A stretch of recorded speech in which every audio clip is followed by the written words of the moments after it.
So welcome and good afternoon. Welcome to Anderson House.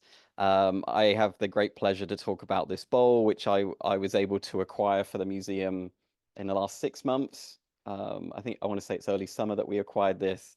So it's been a lovely project for me to be involved in.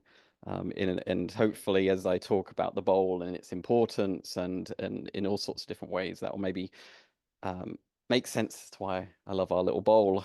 Um, so today I am speaking about an extraordinary piece of handcrafted porcelain made in China for the British market to commemorate a victory of the British Royal Navy over its French adversary during the American Revolutionary War.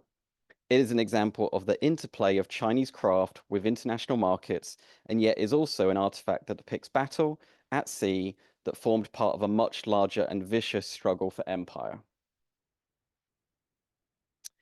The Chinese export porcelain. China is famed the world over for the manufacture of porcelain. Starting in the 15th century, craftspeople in China began to make pieces specifically for the international market. Forms were manufactured for specific needs in Europe. Pieces were decorated with iconography and decorative motifs destined for specific tastes abroad and specific buyers in regions that included Southeast Asia, the Middle East, Europe, and after its independence, the United States. I should say that one is Chinese export porcelain that you'll see if you're going on a tour this afternoon. We have a collection of these that were used by the family that lived in this house. They're roughly 1850s. They would use them. So the Andersons, this is their house originally, and this is known as a rose medallion based on the colors that we'll see. But again, mid-19th century, and the family would use it here for luncheons. They used much grander wares for their formal dinners here in the dining room. But here's a couple other pieces. On the left is a teapot from the 1780s that belonged to a Revolutionary War officer. And on the right, probably America's most famed porcelain dinner service, and it belonged to none other than George Washington. It's one of 4 pieces that we have the great pleasure to have in the collection. Each piece features in the center the insignia of the society, which is the eagle, designed by Pierre L'Enfant, who designed Washington, D.C.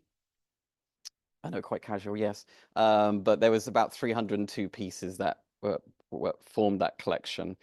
These were made roughly 1784, the same date as this bowl, and that particular set, George Washington's service, were carried on the first American trade vessel to China, the Empress of China.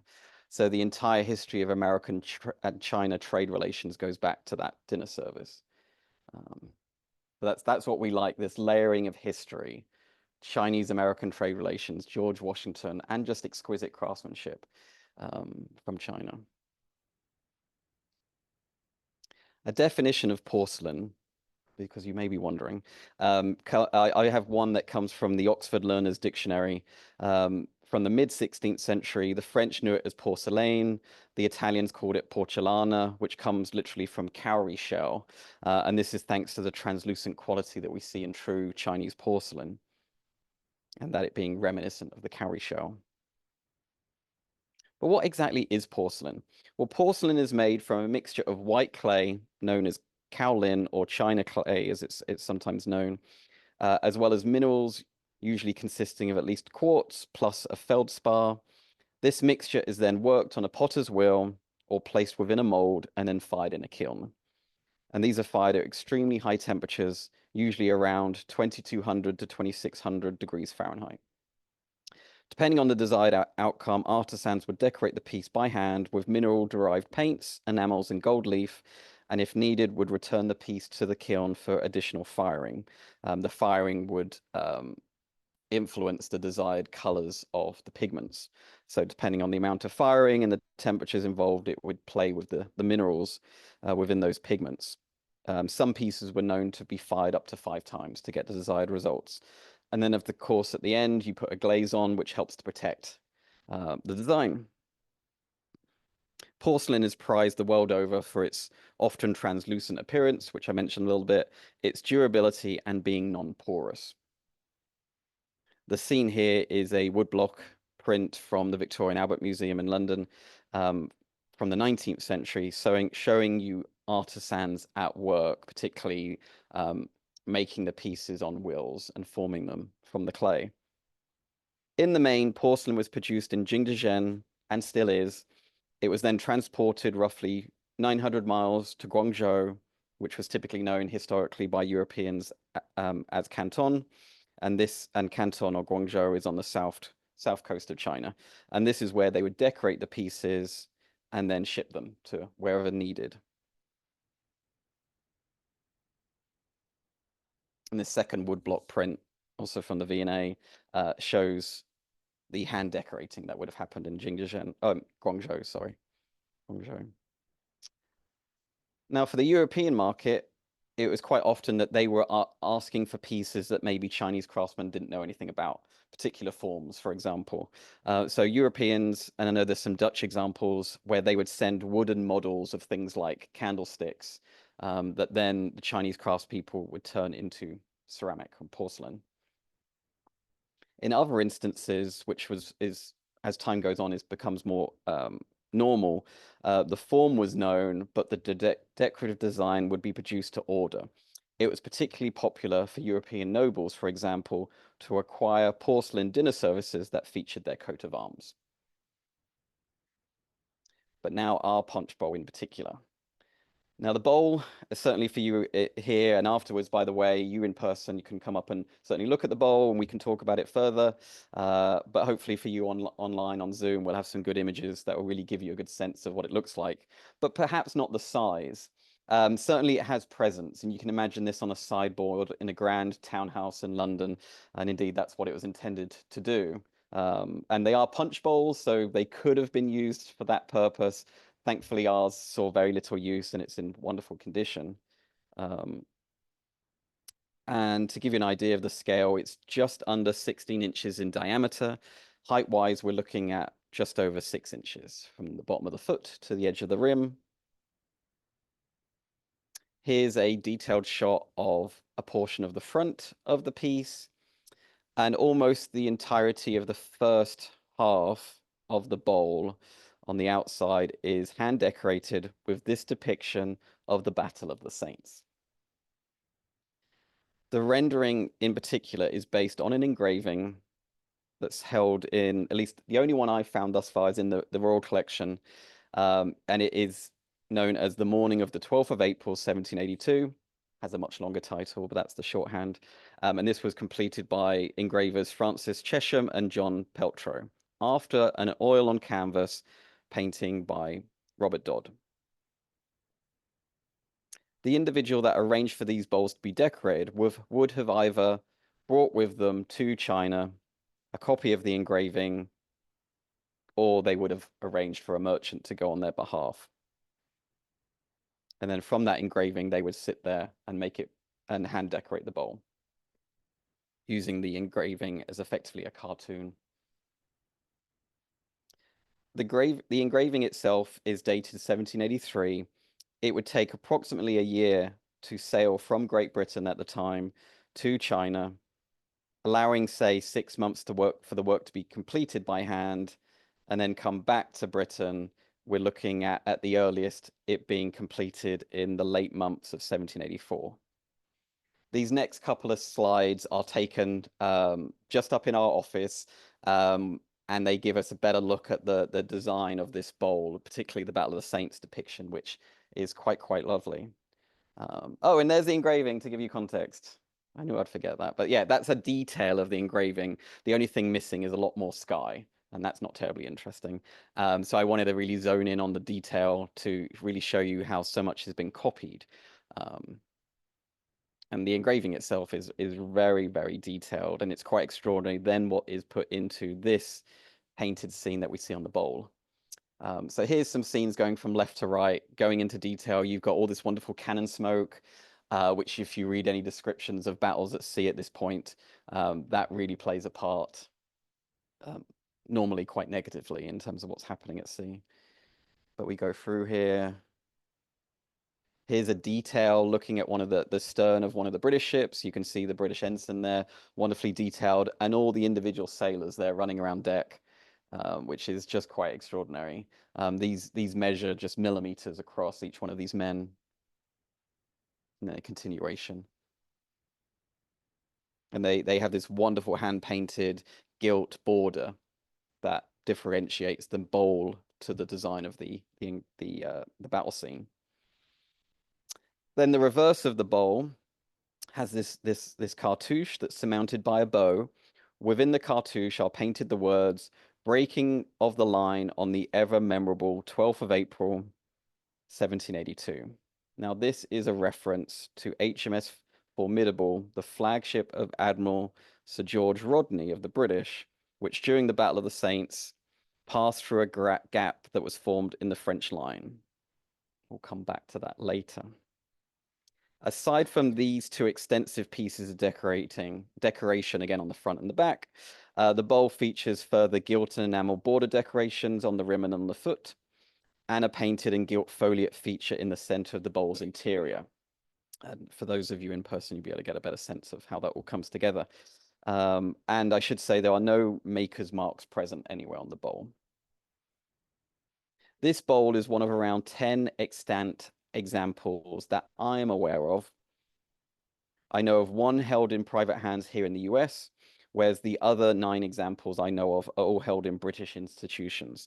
That include the Victoria and Albert Museum, the National Maritime Museum, which incidentally holds the example that Admiral Rodney himself owned, and one held by the National Trust in England, which owns the former home of Rodney.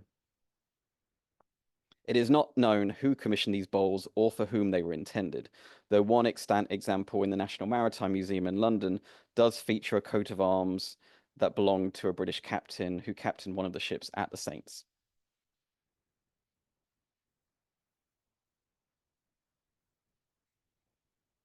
So the Caribbean theatre of war.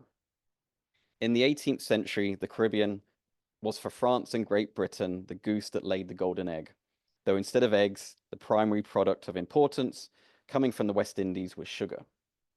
In a letter written on September 13th, 1779, to the Earl of Sandwich, then First Lord of the Admiralty, King George III of Great Britain wrote, "If we lose our sugar islands, it will be impossible to raise money to continue the war," that war being the American Revolutionary War. The importance of the Caribbean to Britain was such that during the Revolutionary War, persons within the London administration considered abandoning the land war then raging in the 13 North American colonies so that they can concentrate their resources on efforts in the Caribbean and Europe. Even before France's entry into the war in the first half of 1778, machinations were underway for the sending of a fleet from France to the Caribbean. After the Belle Poule incident that gave France its casus belli and the first engagement between Britain and the British Navy and the French Navy near Grenada in the Caribbean, a fleet under Admiral d'Estaing sailed from France to the Atlantic. A British fleet followed soon after, and a series of smaller engagements would happen off the northeast coast of what becomes the United States. The campaign then ratchets up severely in the Caribbean. Yes. This would be a war for territory.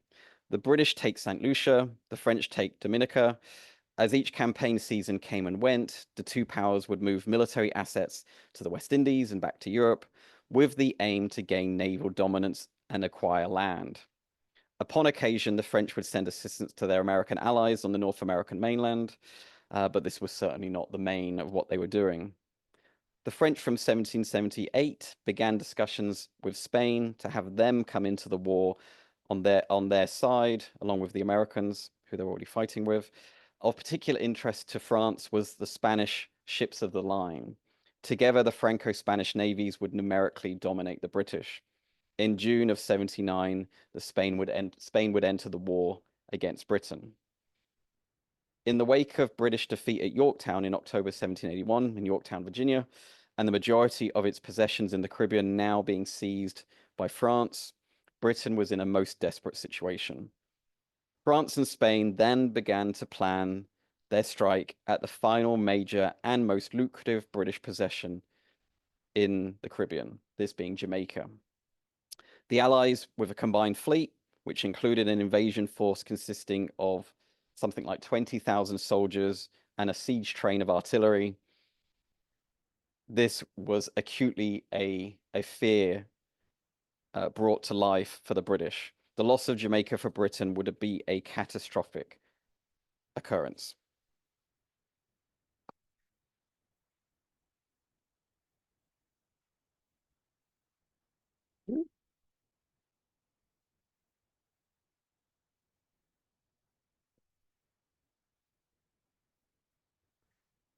So here are two opposing admirals at the Saints. On the left there, the portrait miniature, that is Admiral Sir George Rodney, who I mentioned very briefly, whose flagship is the Formidable. And on the right there from our collection is a portrait miniature from the 1780s of Admiral Comte de Grasse. And he's actually wearing the insignia there on his left breast of the society. So he will go on to become a member of the Cincinnati, one of our French original members.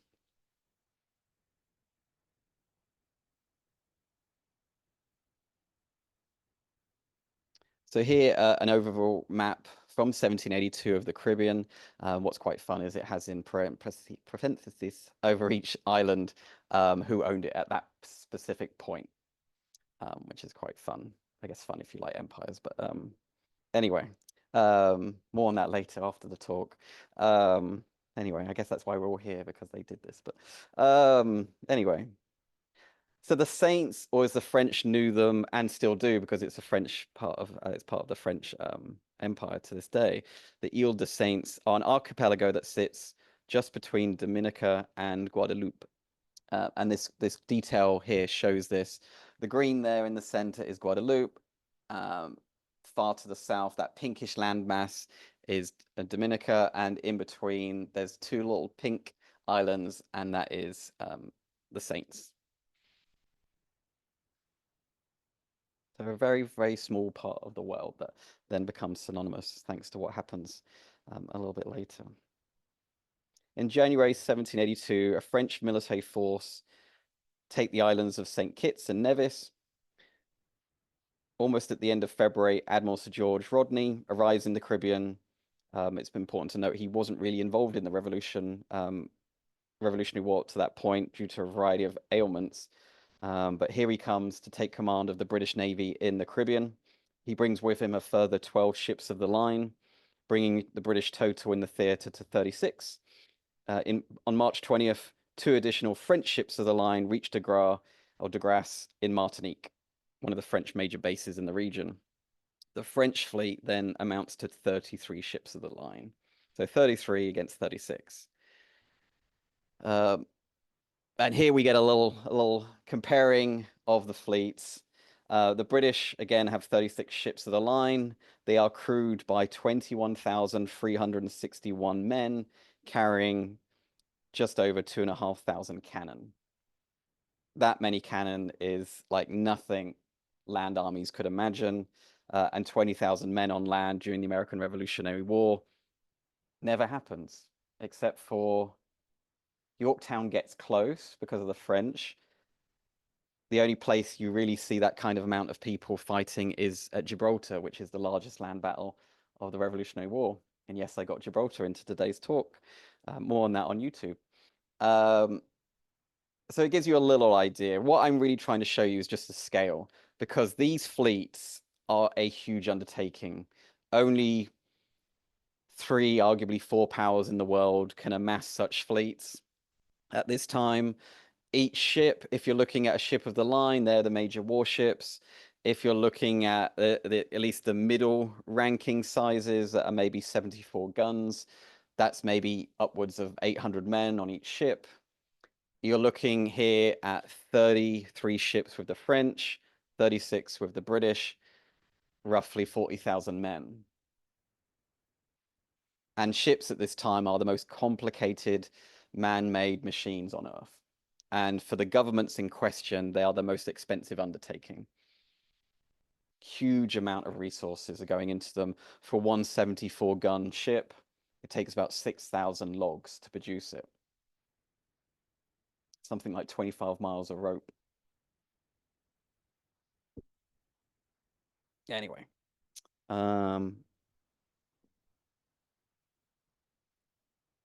On April 8th, the French fleet come out of Martinique to link up with the Spanish forces. At least that's the plan. On April 9th, a smaller battle is engaged by limited forces from both fleets as they bump into one another. But now, perhaps the most curious and for the French, the most infamous series of bizarre and unfortunate events. And this is concerning the French 74 gunship, the Zélé. On April 9th, it collided with its fellow French ship, the Caton.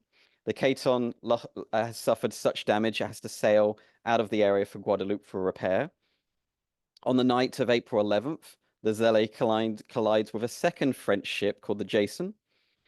And finally, at 2:30 on the morning of April 12th, that's the same day of the Battle of the Saints, it collided with none other than the Comte de Grasse's flagship, the Ville de Paris, at 104 guns.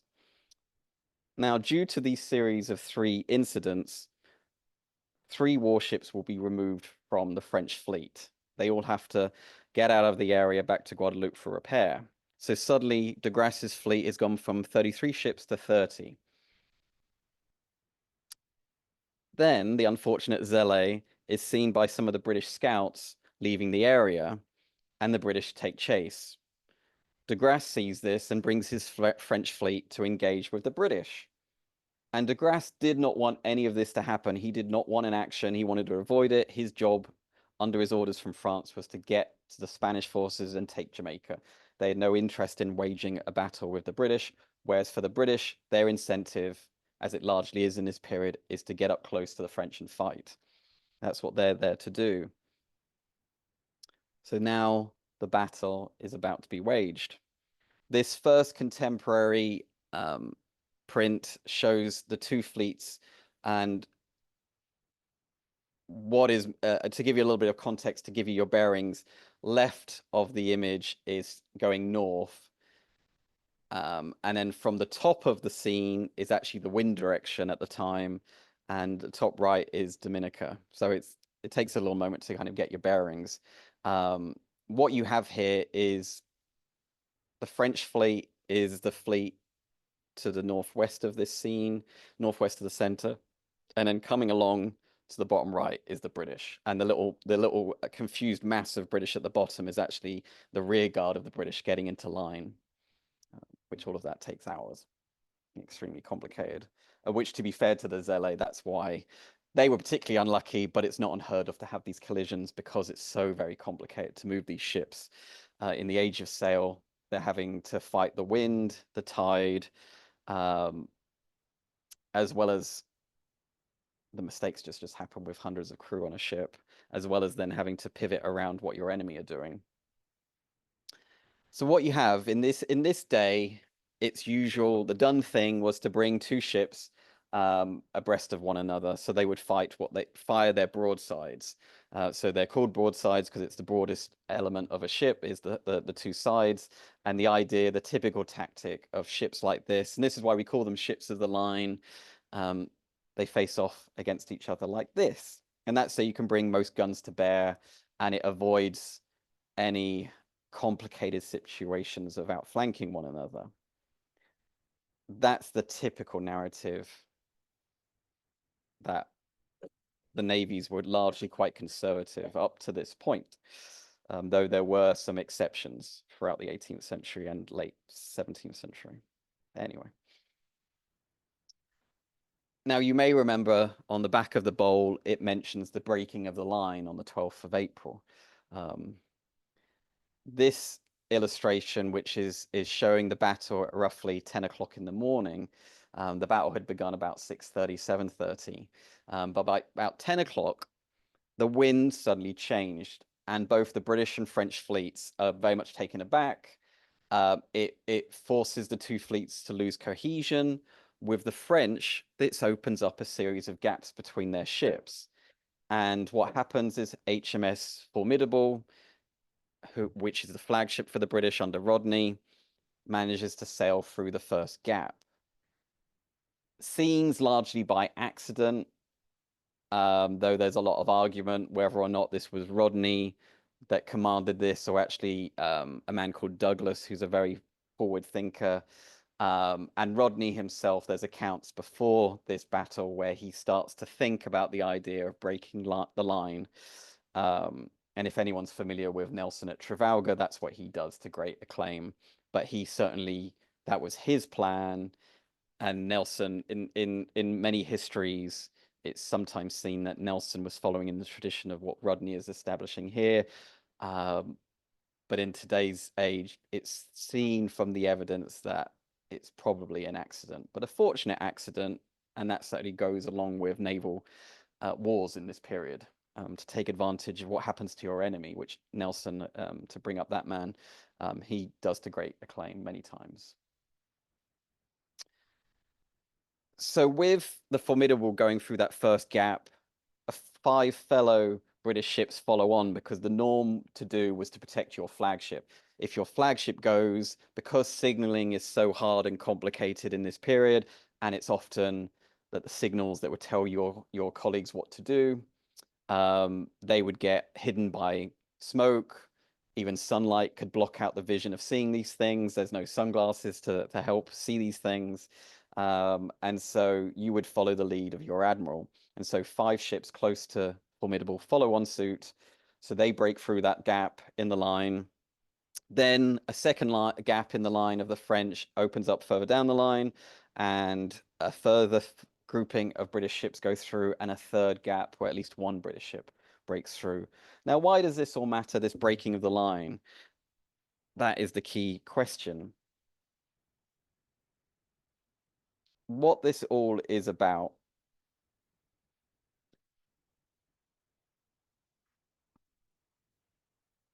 is that if you break through the line, you can then bring the guns on both sides of your ship to bear against the French ships, in this case, that are the ends of this gap. So suddenly you're able to maximize your guns.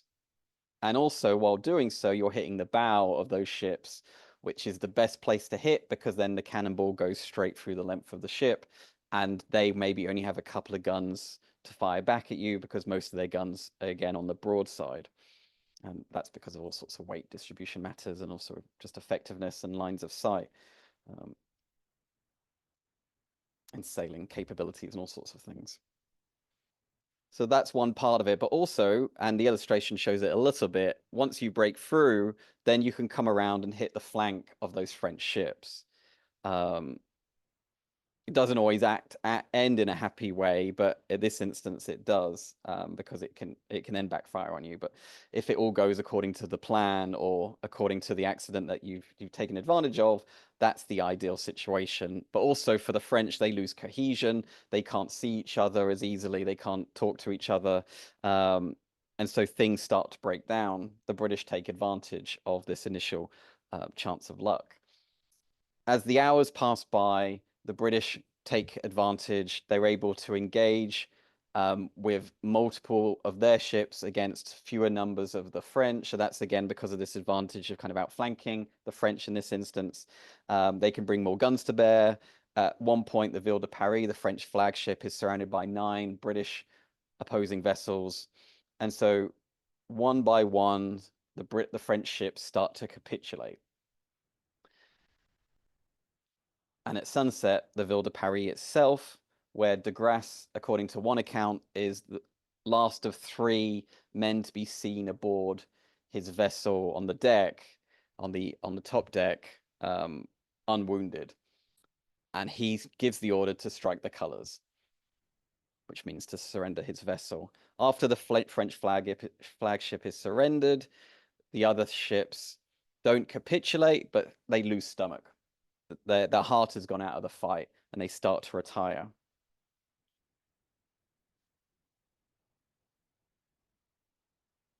And here is a quite interesting and powerful couple of notes from a letter from the Formidable. We don't know who by, presumably an officer who, when they were based near Puerto Rico, April 22nd of 1782, he sends this to Lord Dalrymple, later the 6th Earl of Stair, who at the time was Minister Plenipotentiary to Poland. And he says, through the victory was decided in that moment that the formidable broke the French line. The effect of it on the spirits of the fleet was not complete till the Ville de Paris struck her colours.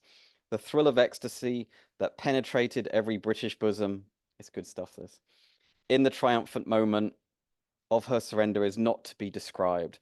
This indeed has, I believe, been the most regular sea fight upon a great scale that history records, and the steady, invariable winds of this climate are particularly favorable to such a rencounter. He then goes on to say, if superior beings make a sport of the quarrels of mortals, they could not have chosen a better theatre for this grand and magnificent exhibition, nor could they have better entertainment than this day afforded. It's good stirring stuff. Completely unbiased, of course.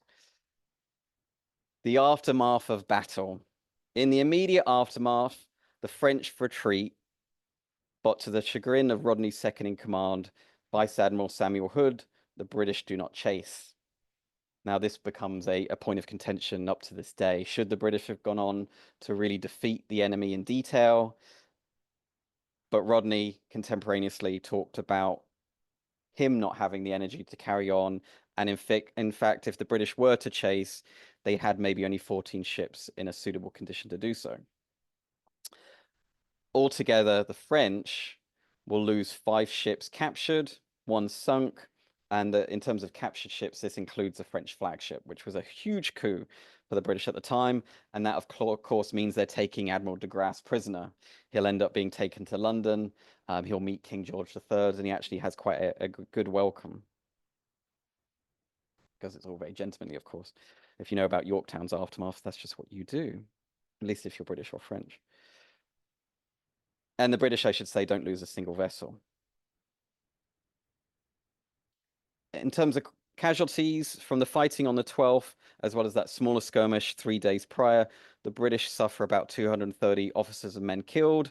And in terms of killed, even 3 captains will be killed in the line of duty that day. About 750 men are wounded. On the French side, according at least to one French account, 6 of their captains are killed that day. So just that is enough to take the stomach out of the fight for the French. And they suffer about 3,500 casualties. And this is a mixture of killed, wounded, and taken prisoner. Jamaica could have still been attacked, so it's not a clear-cut victory, and that's the end of it. But because of the Battle of the Saints, again, the French lose the stomach to fight and then link up with their Spanish allies, at least for the immediate time.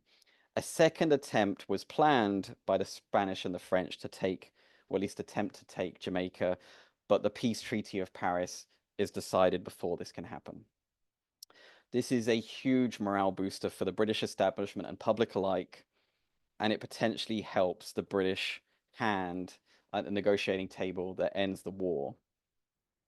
Though I have as yet to find a definitive argument to say how this goes, but certainly, even if I haven't yet to find a definitive source, the British come out of the war in quite a good way, arguably the best in terms of what the Spanish and the French get. As many of you know, the French don't do terribly well out of this war. In terms of Admiral de Grasse, for the purposes of this, I won't give you much detail. But what follows is a very nasty row between he and his fellow French officers, particularly because he decides to badmouth his fellow French officers in London, which did not go terribly well down with the French establishment, including the king, who will disfavor de Grasse for the next couple of years. And he really goes off into ignominy, which if you ever speak to some of our French historian fellows, de Grasse is viewed very differently in France today as opposed to how he's viewed here. Partly because of this. Mostly because of this. Anyway, that's my little talk. I'm very happy to delve into any topics because there's a lot of things I very much glanced over for the purposes to keep this succinct. But I very much thank you for your time, your interest, those of you in person and online. And again, for those of you in person, once we finish up Q&A, please come down, have a look at the bowl, and I can talk further with you. It's my great pleasure. But any questions for those of you in person? Yes, sir. Maintaining discretion, can you give us some provenance of how the bowl was acquired? Yes, yes, yes. So how was the bowl acquired? So it was, I can tell you quite a bit about it. What happened was I was doing research on the Battle of the Saints, not for this because we hadn't acquired the bowl yet, but in doing so, I learnt about these form of commemorative objects, and fortunately, I came across a dealer in the UK that was selling one. Um, I contacted him. This is Michael Cohen. If anyone's a big porcelain collector, the Cohen business is one of the greats of the world. Been going 40 years, and they're just kind of wrapping up now. But they had sold the one I saw listed for sale, but they got me in touch with a private individual here in the States that was very happy to sell one of the pair that he had to us. Particularly, he was very interested in it coming to this museum. Yeah, so that's how we acquired that, and I want to say that was about June of this year. Yeah. Any other questions, folks? Yes.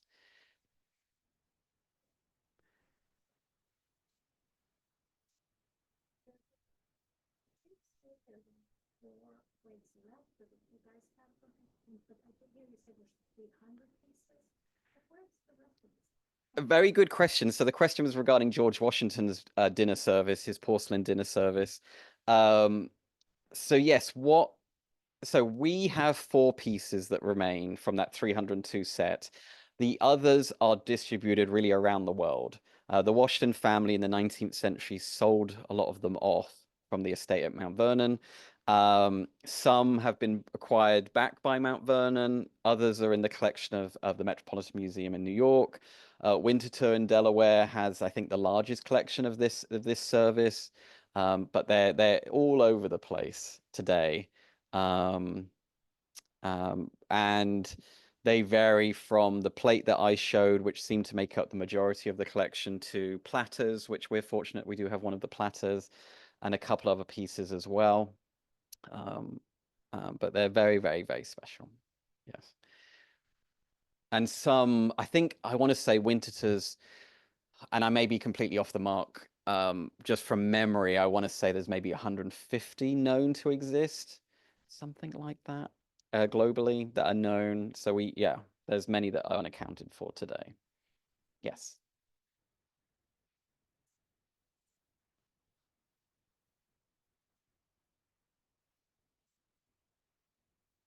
How much they would have cost originally?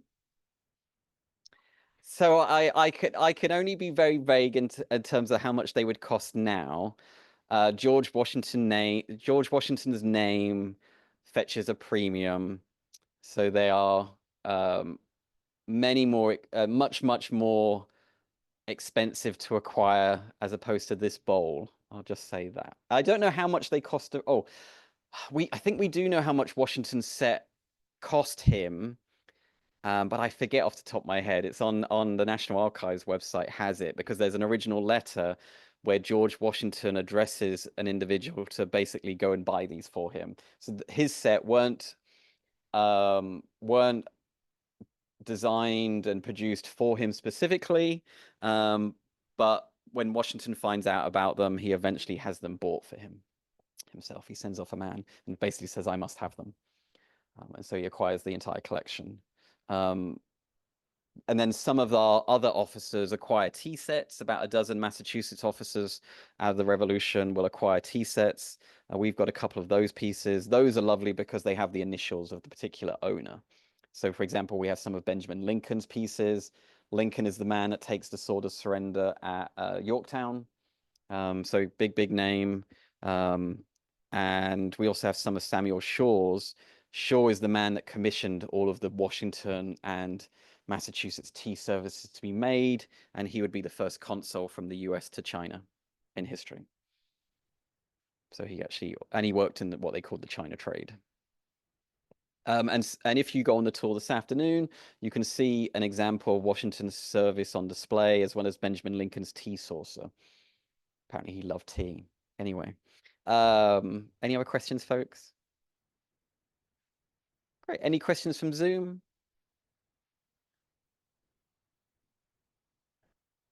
Okay. No, so I don't know the value of this, and I wasn't able in time to establish if there's any contemporary comparable values in terms of what they were paying, but they would have been extremely expensive. So very much a luxury object to buy and also to have it shipped back to Europe. But I couldn't give you a rough estimation. Yes, ma'am.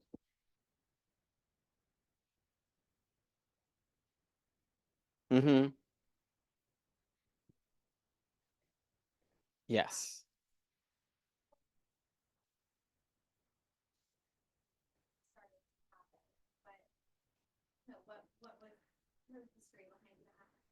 Gosh, that is an excellent question. So the question is regarding how we see what we perceive today in modern day made in China versus how it was deemed in, say, the 18th century.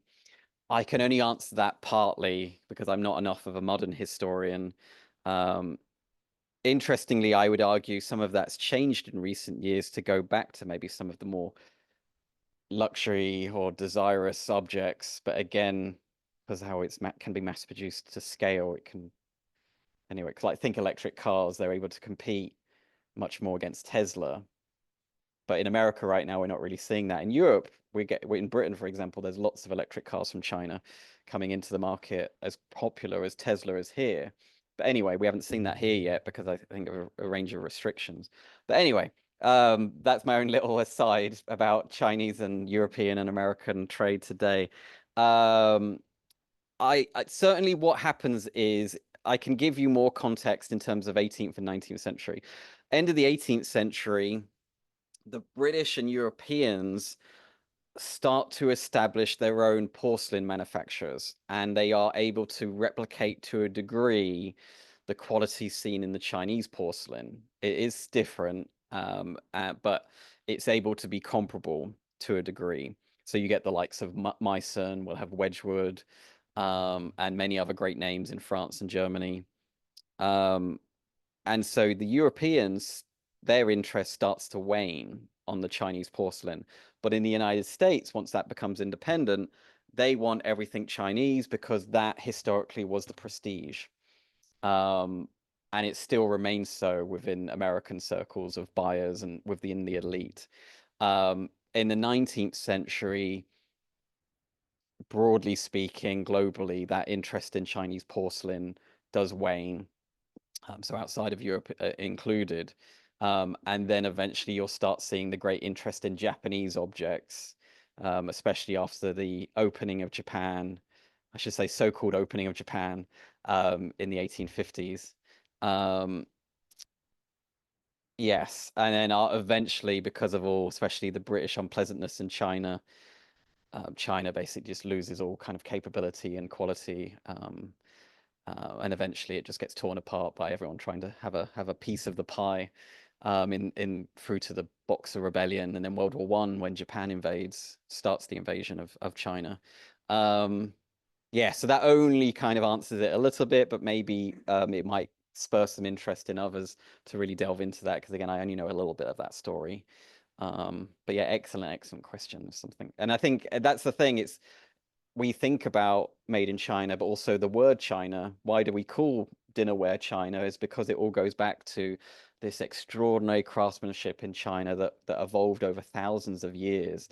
The Europeans really only start playing with this and buying this in the 1400s onwards, long after the Chinese population has been able to enjoy it to some degree.